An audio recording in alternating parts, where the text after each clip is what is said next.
हम भी किसी के प्यार में, हम भी किसी के प्यार में रातों को जगा करते थे। हम भी किसी के प्यार में रातों को जगा करते थे।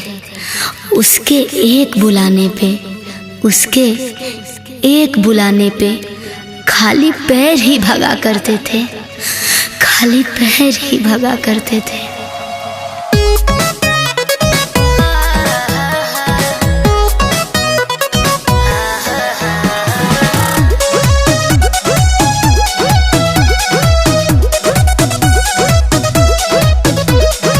दिल का कातिल दिल में था, दिल सुन कर गया।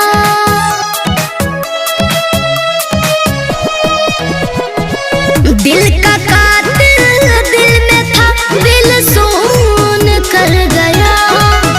एक चेहरा था मासूम, प्यार का खून कर गया।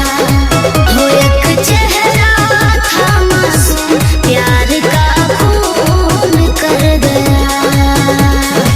कितने सपने सजाए थे, मानो जैसे हवा आई और टूट के बिखर गए।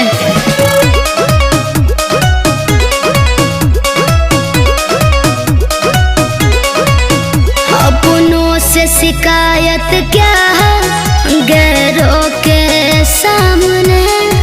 बेवफा आएगा अब क्या हाथ थामने।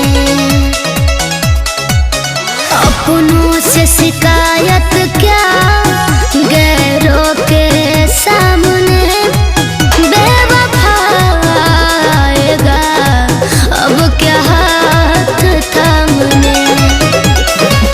मेरे ऊपर चाहत का जुनून कर गया। एक चेहरा था मासूम, हाँ खून कर गया। एक चेहरा था मासूम, प्यार का खून कर गया।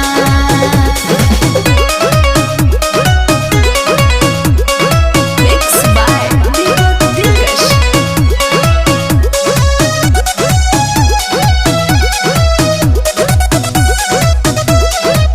ध्वज आकाश के आस में आंसू क्या